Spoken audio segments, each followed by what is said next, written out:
Live from New Delhi, you're watching DD India News Hour, India's voice to the world. I'm Mark Lynn. Namaskar. Coming up in the next hour. United Nations calls violence in Amsterdam very troubling. Emergency ordinance put in place after attacks against visiting Israeli football fans by mobs described as anti-Semitic hit-and-run squads. Donald Trump's Republicans hold a narrow edge in the fight for the U.S. House majority as elections officials tally the final votes. Democrats flip 2 Republican seats in New York State. Australia today says that it's undeterred by Canada's action to block its content. Canadian authorities had blocked the media outlet for airing India's External Affairs Minister Jaishankar's interview. Australian President Vladimir Putin hails India's economic rise, says that India deserves to be included in the list of global superpowers. UN Human Rights Committee expresses deep concern over the rise of hate speech and harassment against religious minorities in Pakistan. There is also an increase of discrimination, hate speech, hate crimes.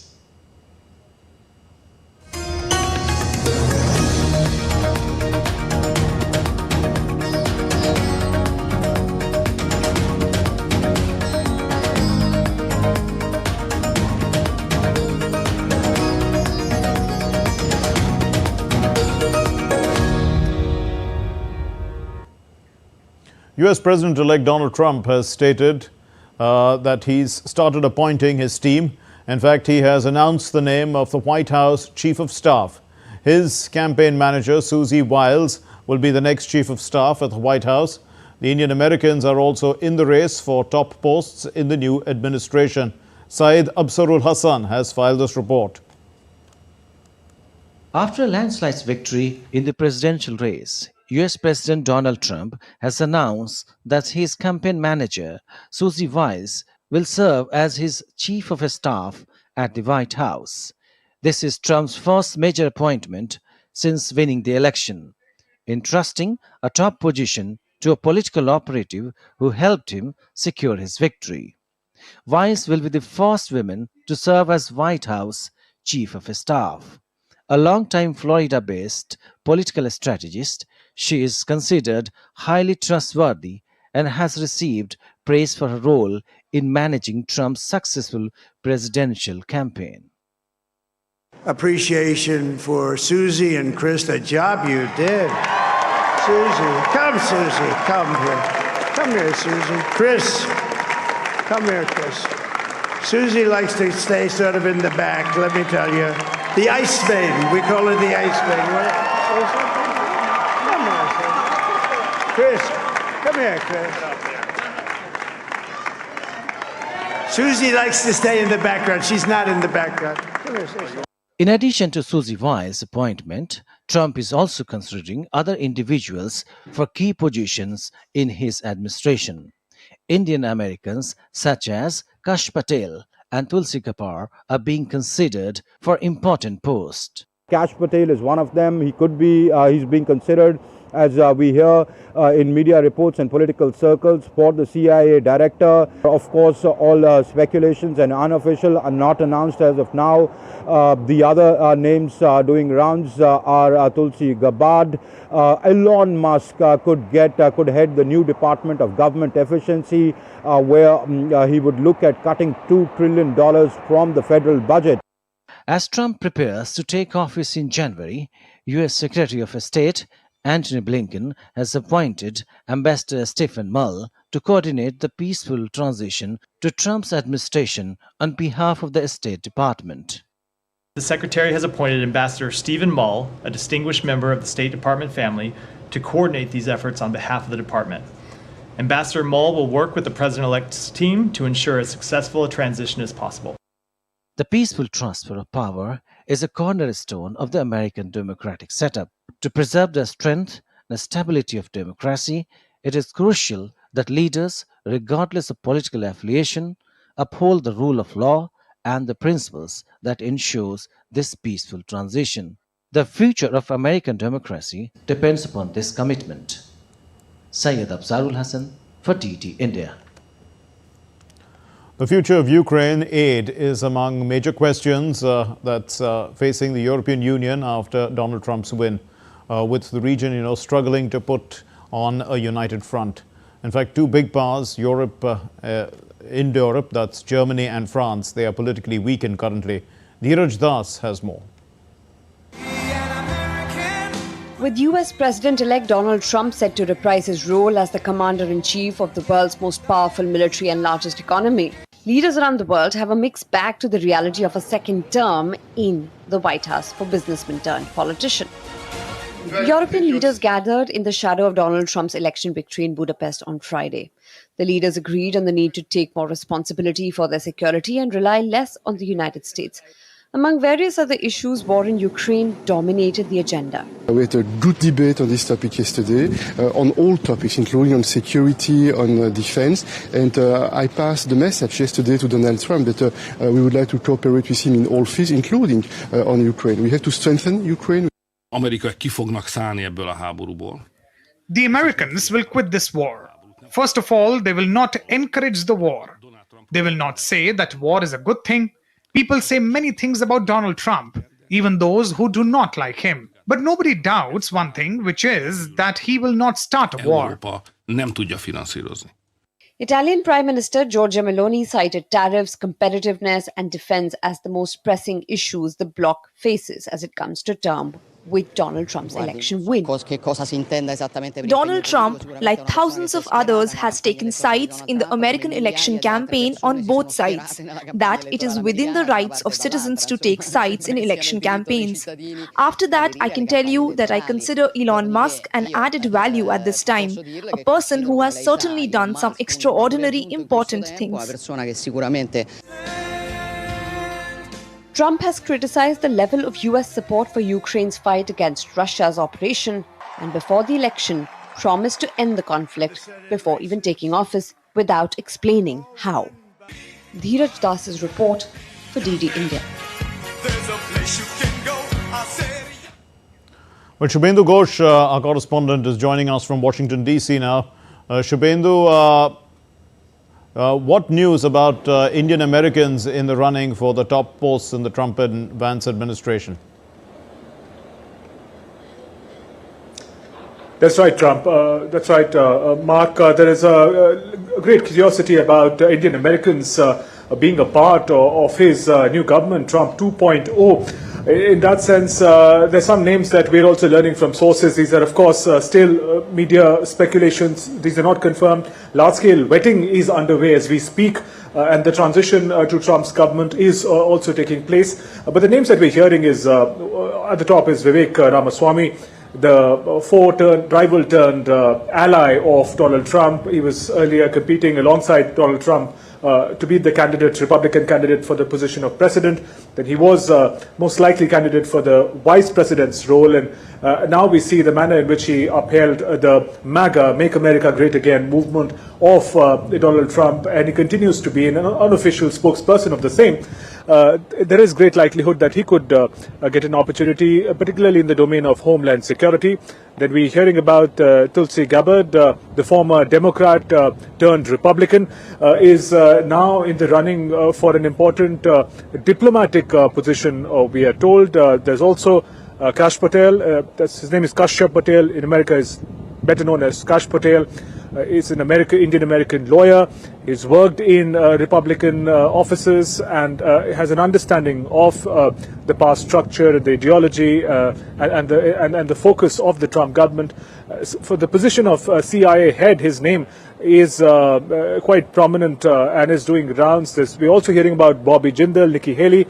But again, we'll have to wait and watch which are the names that get confirmed. Large-scale vetting, as I mentioned, are going on. There are several candidates for the same position, and a final decision would be taken very soon. Mark? Right, Shubhendu, also, how much of a policy advantage is it for Trump, to have the Senate on his side? And what's the current position of the House? It's hugely significant. One of the ways in which we are looking at Donald Trump's return as bigger than ever before is also the manner in which the Republicans are likely to control both the House and Senate. They have won. The House of Representatives, it seems they have the momentum they're likely to retain. As the numbers stand right now, they just slipped 2 seats, 211 Republicans, 199 Democrats is the number we're looking at. 218 is what is required to retain the majority in the House of Representatives. Talking about the Senate, it's a powerful part of the legislature. For a lot of passage of laws and legislation, Senate plays a key role. Senate has a particular role to play, Mark, in the appointments as well, whether we talk about ambassador or judges to the top courts. Senate has a key role to play. They approve or disapprove the appointments. So in that sense, to have Senate by one side would also clear the path for Donald Trump to achieve a lot of legislative business that he seeks to, especially in the early days. Also, Senate plays a key role in any impeachment process for any high-ranking federal official.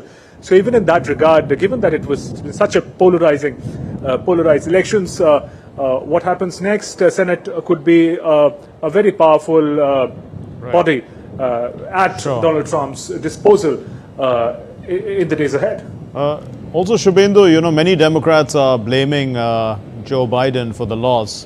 But, you know, he can go down in history as the president who was undefeated at the end and who also was the only one who defeated Trump. That's an interesting thought, Mark. I mean, perhaps history will decide how to look at Joe Biden and his legacy, but it is going to be a mixed legacy. No one leader can take the entire responsibility for the win or defeat of a party. Joe Biden would also have his share. End of the day, in many ways, this vote was also for the performance of Joe Biden's government. What they achieved was something that was being evaluated in the public domain.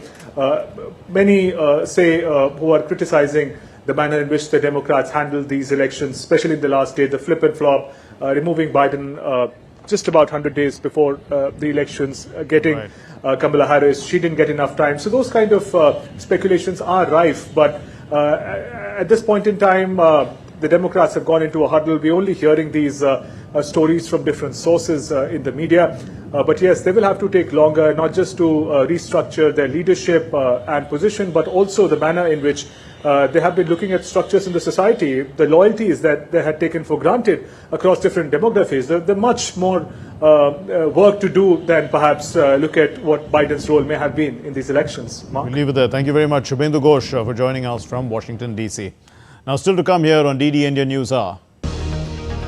India questions Canada's record on freedom of speech, says that the recent action shows her hypocrisy towards free speech. Greek and Turkish foreign ministers meet in Athens. The Italian President Sergio Mattarella meets the Chinese President Xi Jinping in Beijing.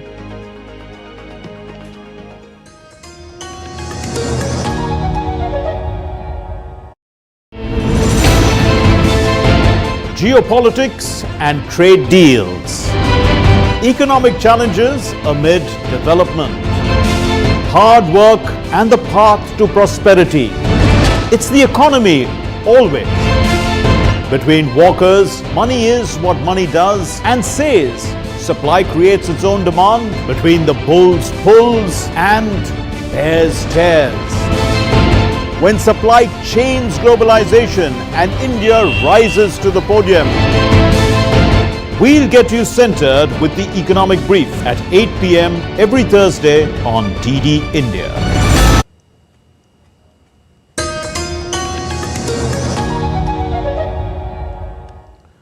You're watching DD India News Hour. I'm Mark Lynn. Amid the growing diplomatic tension between Canada and India, the Canadian government blocked the news outlet Australia Today from broadcasting a joint press conference by the External Affairs Minister Jai Shankar and his Australian counterpart Penny Wong. This decision has surprised the Ministry of External Affairs in India, which has criticized Canada for suppressing the diverse voices in Australia. Here's our report.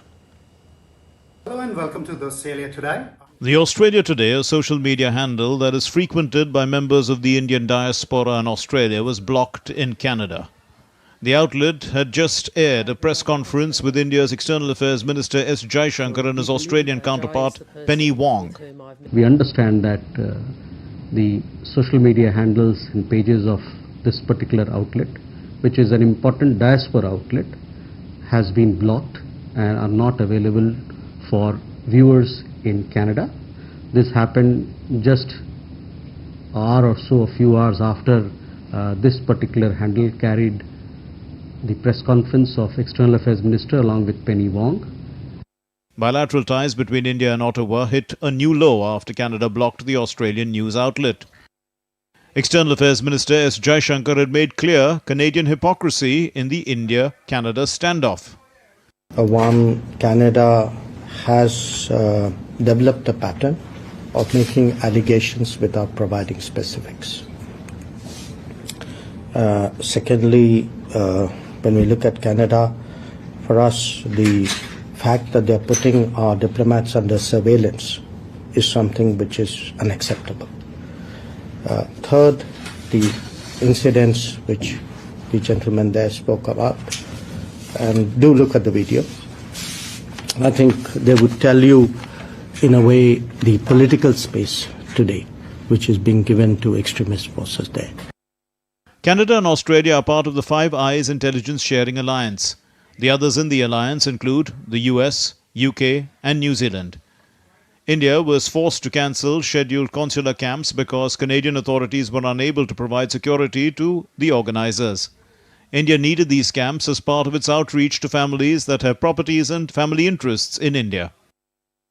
Canada prides itself on safeguarding freedom of speech.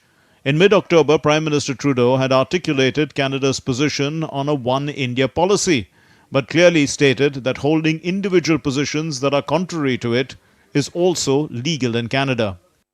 One India is official Canadian policy, and the fact that there are a number of people in Canada who advocate otherwise does not make it Canadian policy, but also does not make it, is not something that is illegal in Canada. India's External Affairs Minister Jaishankar told the now blocked outlet in Canada that India is a vibrant democracy that respects freedoms, but also understands the responsibilities that come with those freedoms. We are the most, I would say, vigorous democracy in the world. I mean, no country has a stronger commitment to freedom than India. But we always tell people, freedoms are meant to be utilized. Freedom should not be misused. Freedom does not mean that you have also the right to misuse the freedom. So freedom comes with responsibility, comes with good behavior. Clearly, India speaks from experience as the world's largest and most diverse and plural democracy. Bureau Report, DD India. Well, we are happy to have with us the Australia Today editor, Jitarth Jai Bharadwaj, and we spoke to him actually earlier in the day from Canberra, where he lives. And I began by asking him, Mr. Bharadwaj, why do you think that Canada has blocked your website and social media handles?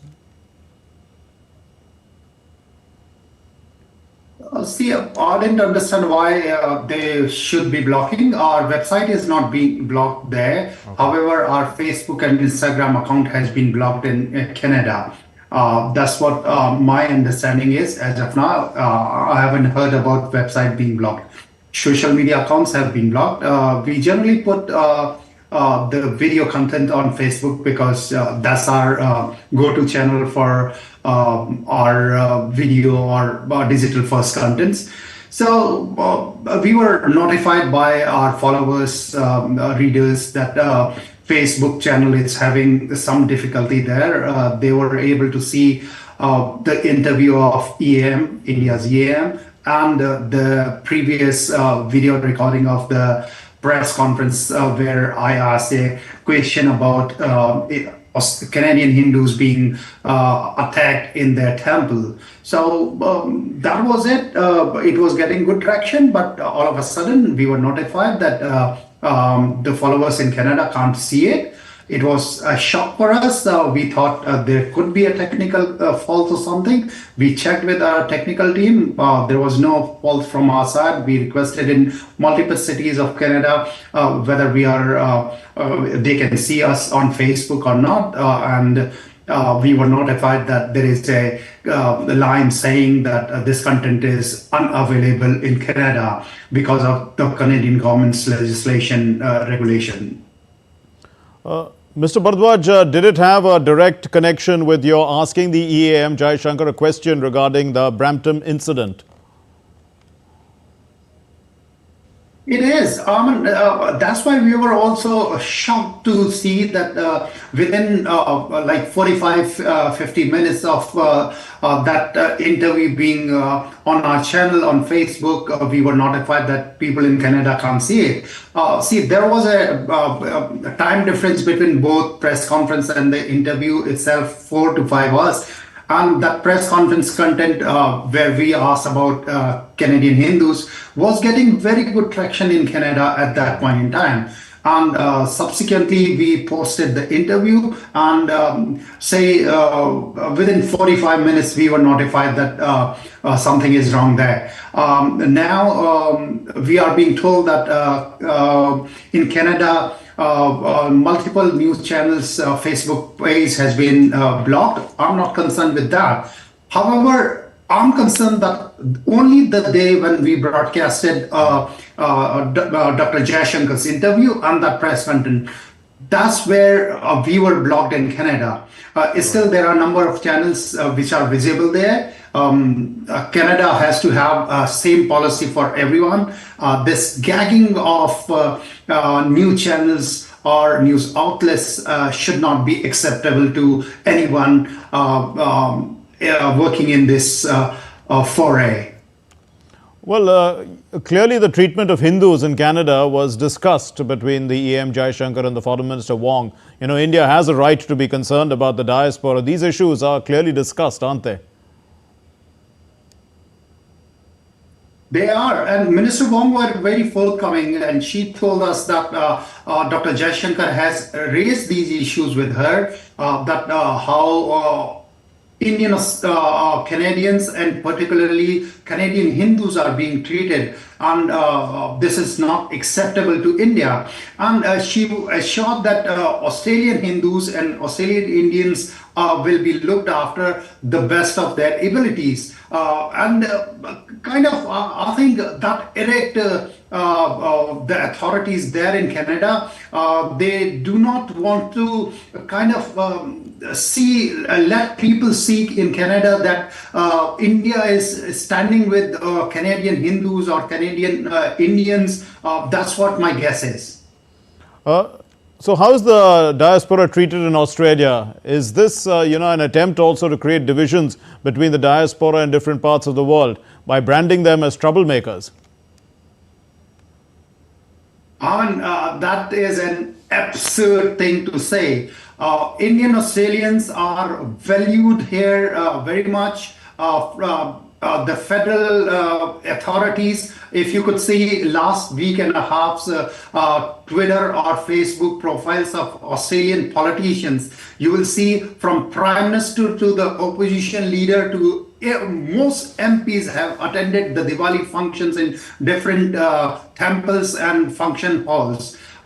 If you see the premiers of Queensland, New South Wales, Victoria, South Australia, everyone has been colored with Diwali functions. Premier of Victoria was hosted a big reception for almost 1,000 people for Diwali. So understand the difference between Canada and in Australia. Australia is a very different country. It's I think one of the best country in terms of multicultural communities living in Melbourne, Sydney, or wherever, any city. I haven't seen incident which could make Canadians authorities to say that Indians are not welcome in Australia. Australia is one of the best place for Indian diaspora. That's what I can say.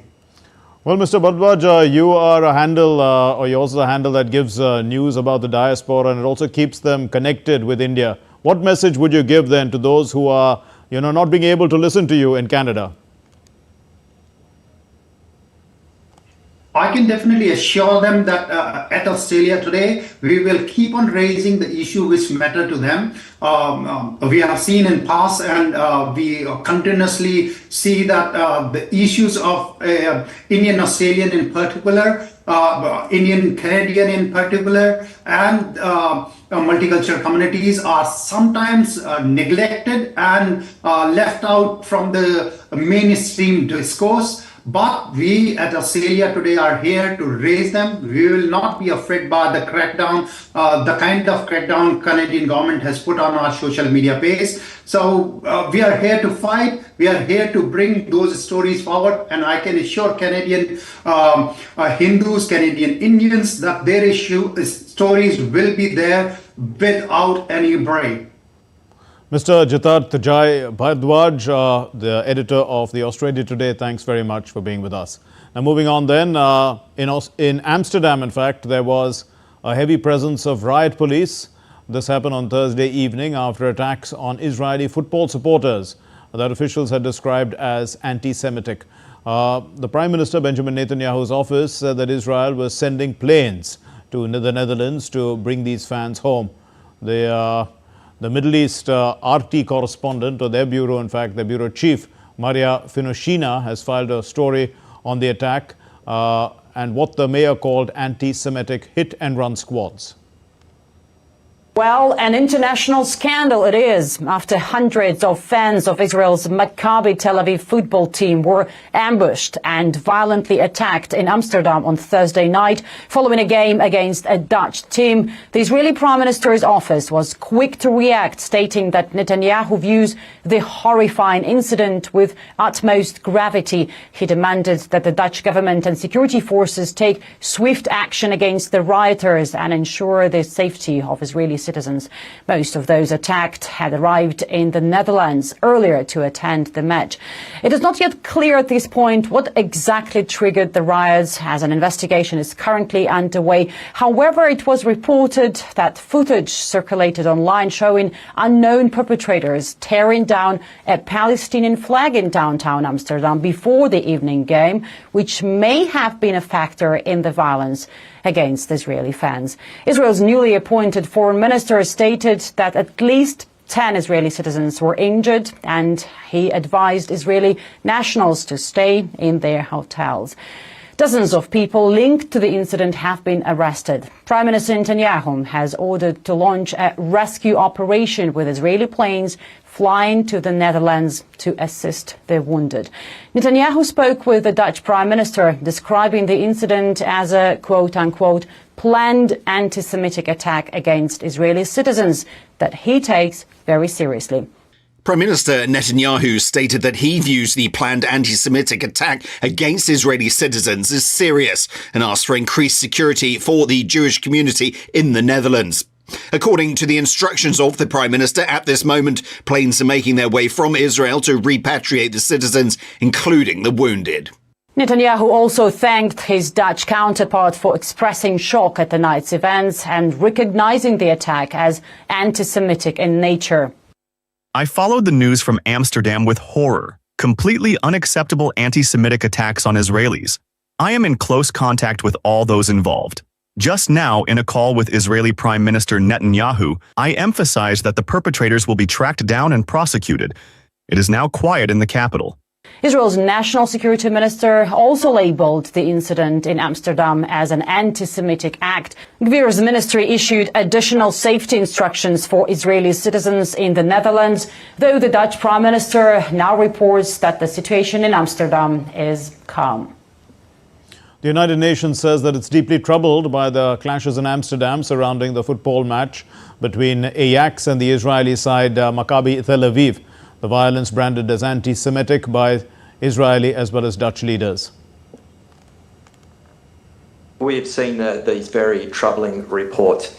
Nobody should be subjected to discrimination or violence on the basis of their national, religious, ethnic, or other origin. We understand, as you point out, that authorities have launched an investigation into this incident. Greece and Turkey still disagree on the extent of issues needing to be tackled over the designation of their maritime boundaries, but talks will continue, the Greek and Turkish foreign ministers said after meeting on Friday in Athens. Neighbors Greece and Turkey, NATO allies but historic foes, have long been at odds over issues including where their continental shelves start and end, energy resources, migration, flights over the Aegean Sea, as well as ethnically partitioned island of Cyprus. Now, after years of tensions, the two countries had agreed in December last year on a roadmap to reboot relations. The Greek Foreign Minister George Gerapeteresis and the Turkish Foreign Minister Hakan Fidan, they had attempted an initial approach on the tough and crucial issue of demarcating their maritime boundaries. But their positions still differ and the issue would be discussed again at a future meeting. Greece says that the two countries only need to discuss the issue of designating an exclusive economic zone and the continental shelf boundaries. Turkey recognizes a positive momentum in relations, but they say that more issues need to be put on the table. The Italian President Sergio Mattarella has met the Chinese President Xi Jinping on Friday in Beijing.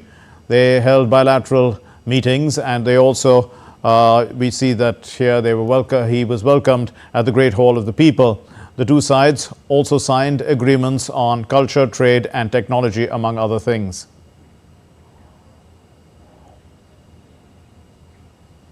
The UN Human Rights Committee has raised deep concern over the rise of discrimination, hate speech, hate crimes and harassment against religious minorities. It also expressed concerns about the alarming frequent use of internet shutdowns and blockage of social media platforms and online content. Recently, Pakistan passed controversial constitutional amendment bill which raised concerns among various groups. Violence against religious minorities continues to rise in Pakistan. The UN Human Rights Committee, in its report on Thursday, urged Pakistan to take measures to prevent hate speech and incitement to public violence against religious minorities. There is also an increase of discrimination, hate speech, hate crimes, mob violence, harassment and intimidation against religious minorities, in particular Christian, Ahmadis, Hindus, Shia and Sikhs. The UN Human Rights Committee asked the state party to investigate the enforced disappearances, torture, killings, and intimidation of journalists and human rights defenders, prosecute perpetrators, and compensate victims. It also called upon Pakistan to stop restricting freedom of expression, such as internet shutdowns and the blocking of websites and online resources and bans on social media platforms, and to ensure that criminal laws and counterterrorism legislation are not used to silence journalists and human rights defenders. Recently, the controversial 26th Constitutional Amendment Act raised serious concerns regarding its impact on judicial independence. Changes included empowering Parliament to pick the Supreme Court's Chief Justice. Under the constitutional amendment, the term of the Chief Justice of Pakistan has been set at 3 years. A 12-member parliamentary committee will nominate the new Chief Justice of Pakistan from a panel of the 3 most senior judges. The committee, comprising 8 members of the National Assembly and 4 from the Senate, will propose the name to the Prime Minister, who will then forward it to the President for final approval. The new amendment drew criticism from opposition parties and other groups, which said it was an attempt to subvert the judiciary. The Geneva-based International Commission of Jurists, or ICJ, said that the legislation was a blow to judicial independence. ICJ Secretary General Santiago Canton said that these changes bring an extraordinary level of political influence over the process of judicial appointments and the judiciary's own administration. Previously, the most senior judge after the Chief Justice automatically became the top judge. But the government and its allies amended the selection process in a hurried session of Parliament on the 21st of October this year. Fuzail Ahmed's report, DD India. And to discuss the story, we have with us Ambassador Prabhu Dayal. He's served in Pakistan for India, former Consul General of India in Karachi. Thank you very much, Ambassador Dayal.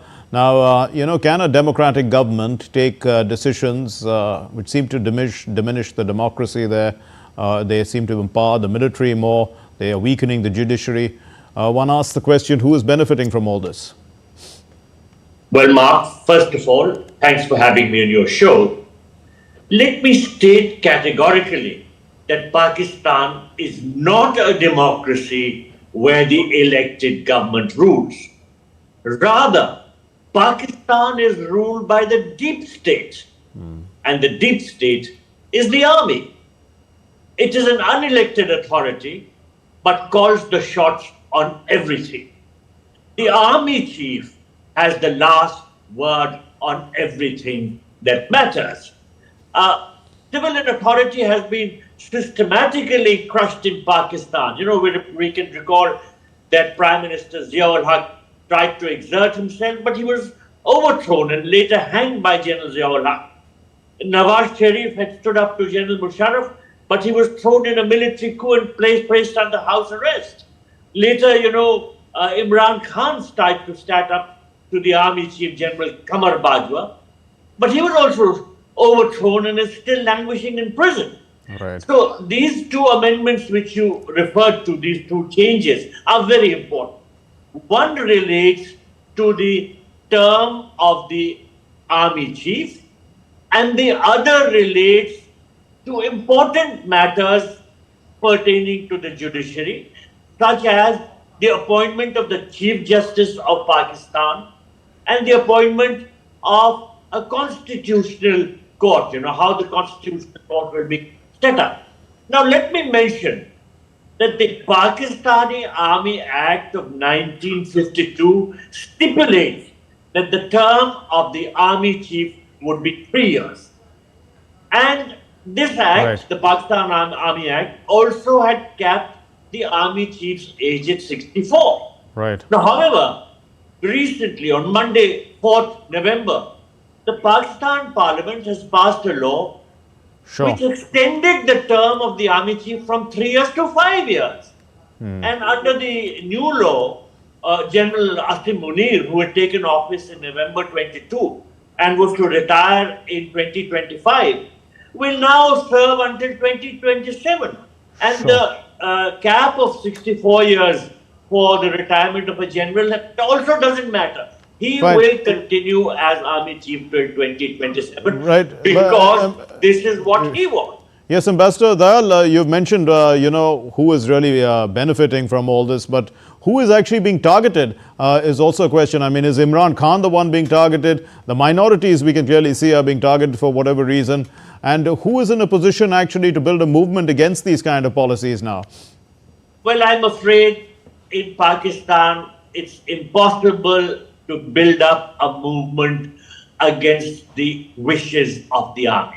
No movement succeeds if it tries to question the decisions of the army. We know what happened recently, you know, when Imran Khan's supporters were on the rampage, and it looked like they were causing serious damage and were posing a serious challenge to the, well, so-called elected government, but also to the army. But you know what happened later? There were hundreds of people who were locked up. Imran Khan continues to languish in prison. And now the powers of the judiciary have also been severely curtailed. Let me mention that the senior most judge of the Pakistan Supreme Court, ranking after the Chief Justice, his name is Mansoor Ali Shah. And he was to become the Chief Justice of Pakistan when the existing Chief Justice was retiring on October 25.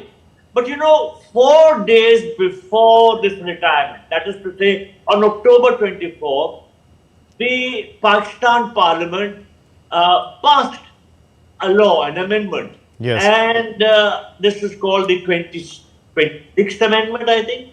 And it stipulates that there will be a Judicial Commission of Pakistan, which will be appointed by a parliamentary commission.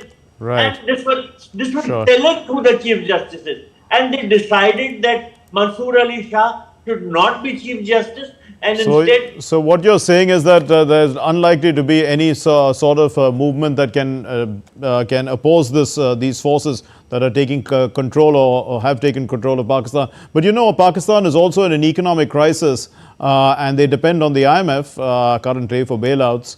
So will the IMF also be concerned by these political developments?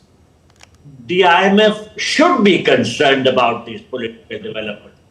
The IMF should take into account the fact that the elected government is so powerless, and how can a government like that be expected to meet the challenges which relate to the economy? So if the government is not strong enough, then its ability to deal with problems automatically diminishes. I think the IMF should put pressure on the Pakistan setup, and by this I mean the armed forces, which are the real force in Pakistan. Right. And it should try to make sure that the voice of the people counts, and that is to say, the elected representatives of the people matter. Yes. Unfortunately, in the current dispensation, they just don't matter. We'll have to leave it there. We have little time. Thanks very much, Ambassador Prabhu Dayal, former Consul General of India in Karachi. Thank you for throwing light on the situation in Pakistan. Now, moving on to our next story, the Russian President Vladimir Putin has praised India. In fact, he's called India a natural ally and a country that deserves to be on the list of global superpowers. Putin was speaking at the Valdai Discussion Club. DD India's Mihir Makuri tracks his comments and puts them into a larger context. India and Russia are time-tested friends, and the leaders of both the nations have acknowledged this relationship on numerous occasions. On Thursday, Russian President Vladimir Putin highlighted the deepening cooperation between Moscow and New Delhi across various sectors. India is our natural partner and ally for decades. It has been so for decades, and I think everyone knows fully well what kind of role was played by the Soviet Union and Russia in India acquiring its independence, the way we supported the Indian nation for decades. Throughout that time, we've built a unique, in its quality and level of trust relations with the Indian nation. One of the key pillars of this partnership has been defense cooperation. From the supply of S-400 surface-to-air missile systems to the licensed production of T-90 tanks, Su-30 fighter jets and the AK-203 rifles in India, India-Russia defense ties have expanded exponentially. Recognizing this growth, President Putin emphasized that Russia is not just exporting arms to India, but both the countries are now manufacturing armaments together, including the BrahMos missile. We have good relations in security and military and technical cooperation. Look at how much Russian equipment is in Indian army. We have high level of trust in this sphere. We're not simply selling to India. We're not simply selling our armaments, but we're developing weapon systems together. BrahMos system is very well known. Over the past 7 decades, India has emerged as the world's fastest-growing major economy. Hailing India's remarkable growth, President Putin stated that India now deserves recognition as a global superpower. Now let's take a closer look at India's economic stature on the world stage. India has risen from the 11th largest economy in the world a decade ago to the 5th largest today. India's GDP has grown by 162% since 2014, with average income more than doubling. Inflation has been consistently maintained below 5 to 6% in recent years. Foreign exchange reserves have surged from $290 billion to an all-time high of over $689 billion. FDI inflows have reached $1 trillion since 1947, with $600 billion coming in the last 8 years. Number of direct taxpayers has increased from 47 million to over 80 million under PM Modi's government. Number of startups has grown over 400 times from 350 in 2014 to 148,000 today, including more than 118 unicorns. As both nations continue to navigate an increasingly complex global landscape, their shared interests and long-standing friendships signal a future of even greater cooperation and mutual benefit. Mihir Makuri reporting for DD India. And RT correspondent Donald Quarter has sent us this report on the Russian president's interaction at the annual meeting of the Valdai Discussion Club. Let's listen. Vladimir Putin gave a massive 4-hour speech at the end of the 21st meeting of the Valdai Discussion Club, and he covered a wide range of geopolitical issues and topics. He first of all congratulated Donald Trump on his recent election victory in the United States. He used BRICS as an example of a new type of international organization based on mutually respectful relations between countries. And this is all part of what the Russian president described as an enormous transformation in the world order. And he said that India has a central part to play in all that. India must certainly be included among the great powers. 1.5 billion people, the highest rate of economic growth among major economies, culture so ancient and so on, and the outlook, a very good growth prospect. Vladimir Putin also spoke a lot about how international cooperation is rapidly developing across all fronts, specifically in the spheres of energy and economics. He said that Russia is ready to export not only oil, but also liquefied natural gas. He mentioned numerous joint nuclear energy development programs, and he said that Moscow is ready to invest in Narendra Modi's Made in India program. On top of that, Russia continues to supply India with weapons and also cooperate in their joint development. It is well known that relations are developing in the security and military technical fields. Look at how much Russian equipment is in service with the Indian army. We are developing here with a high level of trust. We are not just selling our weapons to India, but we are developing them together. The BrahMos system is well known. We have made developments in 3 areas: in the air, on the sea, and on land. It indicates a high level of our trust and cooperation. That's what we're going to do for the near perspective, I hope, and in the future. All in all, the Russian president's speech was an optimistic one, focusing on the sheer speed with which international cooperation is growing. And that's because both Russia and India have a very unique relationship based on a deep level of trust. India is a great country, the largest now in terms of population. 1.5 billion people, plus an extra 10 million annually. It is developing rapidly. It is the leader in terms of economic growth among large economies. And India is among those countries whose development rates will rise at a faster pace than even in developed economies. Therefore, our vision of what, how, and in what areas, and at what pace our relations should develop is based on the realities of today. And the reality is that the volume of our cooperation is increasing at times. The trade turnover is not as large as with China, but is still almost $60 billion, and it increases annually. And this year, for the first 9 months of this year, this trend has continued. So that's basically a rundown of what Vladimir Putin had to say about India-Russia relations at the 21st annual meeting of the Valdai Discussion Club. When India's Chemicals and Fertilizers Minister J.P. Nadda launched a new scheme for strengthening of medical devices industry on Friday. The Minister Nadda said that the Indian government is committed to strengthening the medical devices industry through focused interventions that yield substantial and transformational outcomes. The scheme is a comprehensive scheme which targets critical areas of the medical device industry, covering manufacturing of key components and accessories, skill development, support for clinical studies, development of common infrastructure, and industry promotion. The United States on Friday said that they want to see freedom of religion in Bangladesh being respected and that people there should be held accountable for any attacks. In a media briefing, the U.S. Department of State spokesperson Miller said that he made it clear that U.S. has made it clear to Bangladesh officials that the United States wants to see that there is respect for religious freedom and that the attackers must be held accountable under Bangladeshi law.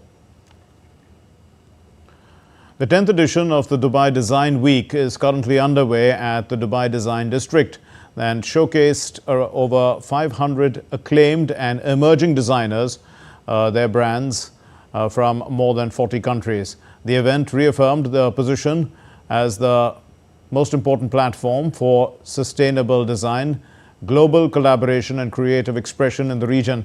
Downtown Design, the leading trade fair for contemporary design, held at the waterfront terrace, is part of the Dubai Design Week. It features the largest roster yet of top international designers, brands and speakers, making it the most expensive edition ever. With the participation of 25 Indian architectural firms, Downtown Design showcased the latest collections, innovative products and design solutions. The Dubai Design Week will conclude on the 10th of November. Today we are here at Downtown Design. From 6th to 9th November, it's a curation of global brands from across the world. And I'm particularly going to talk about the really amazing Indian brands that are here. Orvi surfaces from Jaipur, there's Jaipur rugs, they have great rug collection.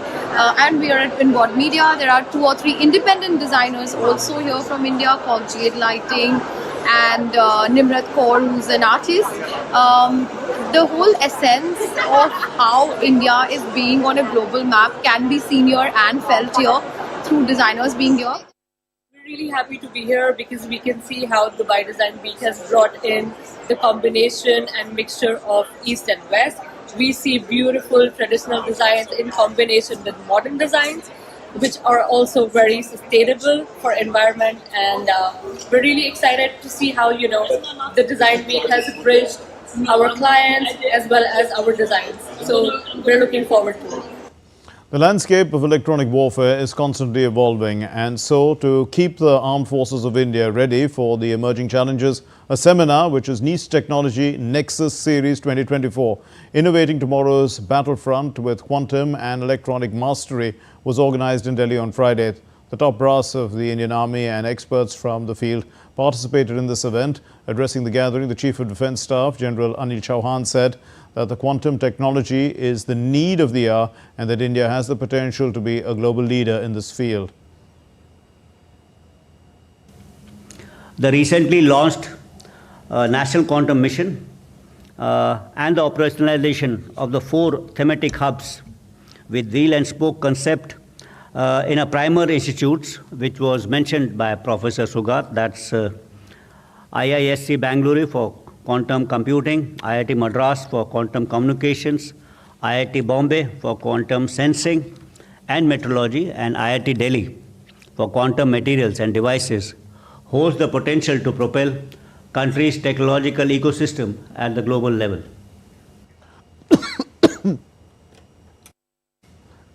I beg your pardon.